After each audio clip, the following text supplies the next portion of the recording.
Doctor Who Season 2, Episode 4, titled Lucky Day, and this episode is the Dr. Light episode, where the Doctor does show up in this episode, but only for a couple of scenes. I mean, the last scene that, the Doctor shows up in is just, in this episode, it's just, mwah, chef kiss. Absolutely love it. Great performance between Judy Gaffler and the actor who's playing Conway. It's just absolutely well done.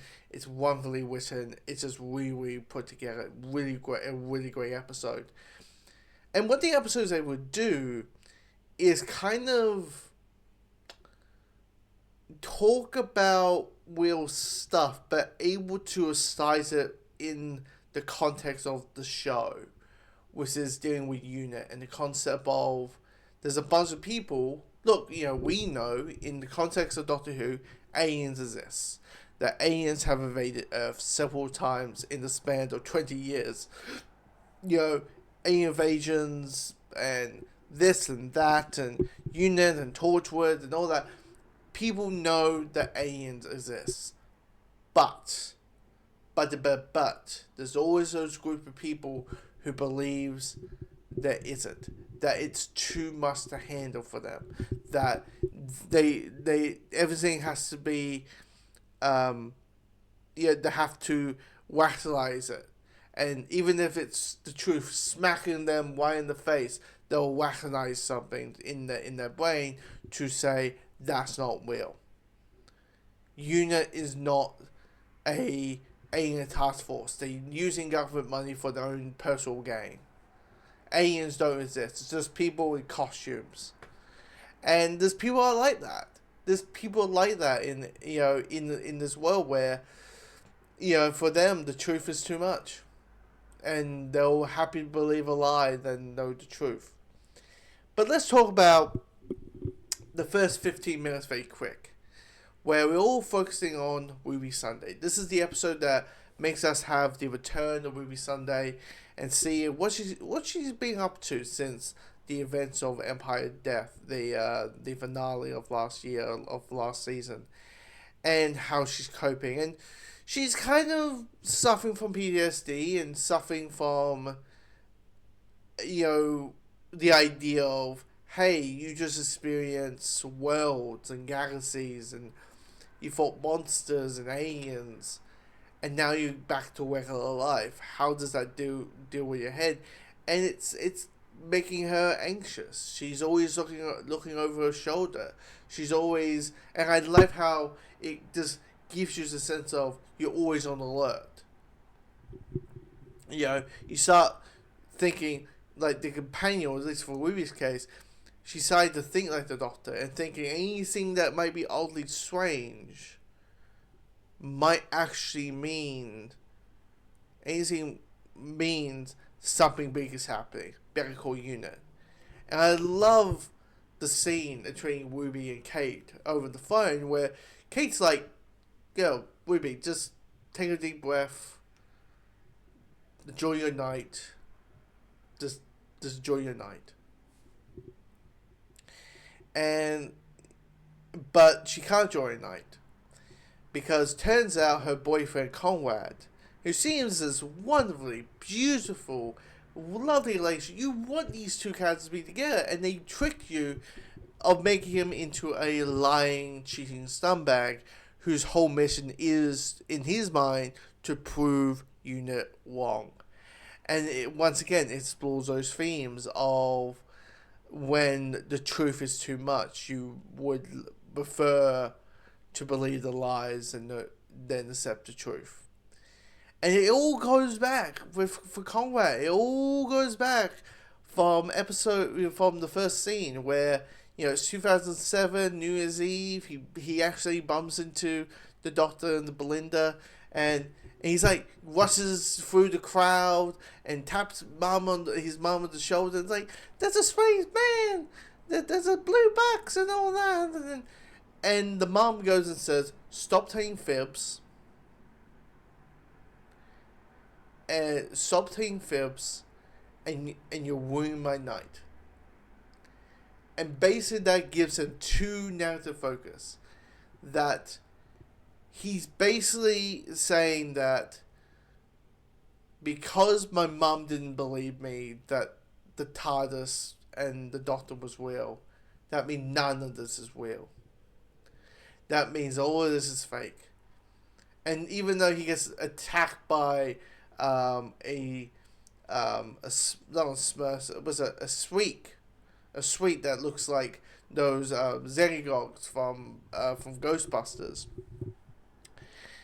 When his brain just goes and says, "Oh, that's the special effects. That's the special effects." You know, even though he is terrified, he spins it as special effects, and it's just once again it proves, and he's trying to. It's the whole thing. My mom didn't believe me, so none of this is real. The second thing is, you ruin my night. Applying that is, if it is true, you ruin my plans. You ruin my definition of what normal was. And now it's changed, and I don't like it. And the only way to do it is deny it. And I need the whole world to deny it. I need the whole world to know the truth. Not to, the whole world to know the truth. Not just me. And it's just so many. It's also essential, like, why wouldn't someone believe, even if it's smacking you right in the face? Why wouldn't someone believe this stuff?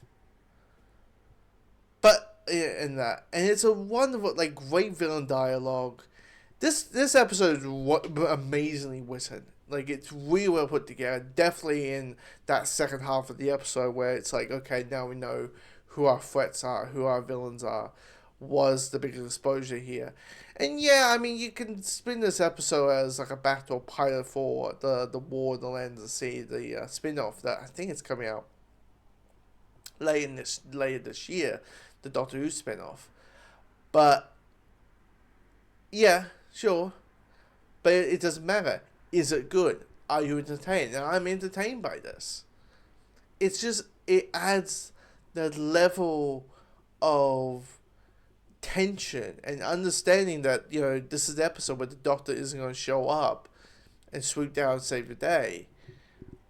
You're just wondering, how is it going to, how are the companions, how is Kate Stewart, how is Ruby going to stop without the Doctor's help, without the Doctor stopping them, or letting them do the action, or thinking the right solution. You know? It's a good, like, when Conrad talks shit about the Wicked, and like the performances in this episode is great. Definitely towards Kate Stewart, because Kate is like, you better not talk shit about my dad, and I'm like, damn right, Dad Beckham, you do not talk shit about the Wicked. You do not. But I'm like, it's just more and more, like, there's a lot of stuff in this episode that I just kept digging up and eating up, and how it's amazing in this episode. Conrad saying, you know, Doctor, get off my world, basically translates to, I don't want you here. You're too much.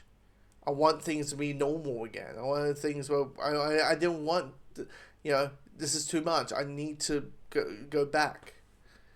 Yeah, it's weird. It's like, as much as there's the evil villainous stuff that's happening, there's levels of, you understand why and how someone could have that mindset. It's just really well put together. And to the point, this entire episode made me kind of think, there has to be a story out there where the world finds out about the Doctor. There has to be an episode out there where the world finds out who is the Doctor, and they know everything. He's a Time Lord, travel through time space, shapeshifter, all the kind of stuff he's been you know, been helping units since the 70s, since the 60s, and see how would the world react to that. Would they be like, alien, get off my planet. You don't belong here. We're the human race. We can handle our own problems. Or will people treat him more like a superhero because he saved them a bunch of times? And I just realized the only thing that could add to the episode is there was, because naturally with, like, say, a Cyberman invasion, people would die. Daleks, people would have died. It would be great to have seen a scene when someone who witnessed their family member, their friend, their partner, something they care about, getting murdered by an alien invasion. And now hearing the words, some smuck is saying the words, aliens are not real. Unit is faulty. That is a curiosity. That is a scene that I thought, oh, that would be a great scene to see. A great scene to see. But yeah. Anyway, comment below. Let me know your thoughts on Lucky Day.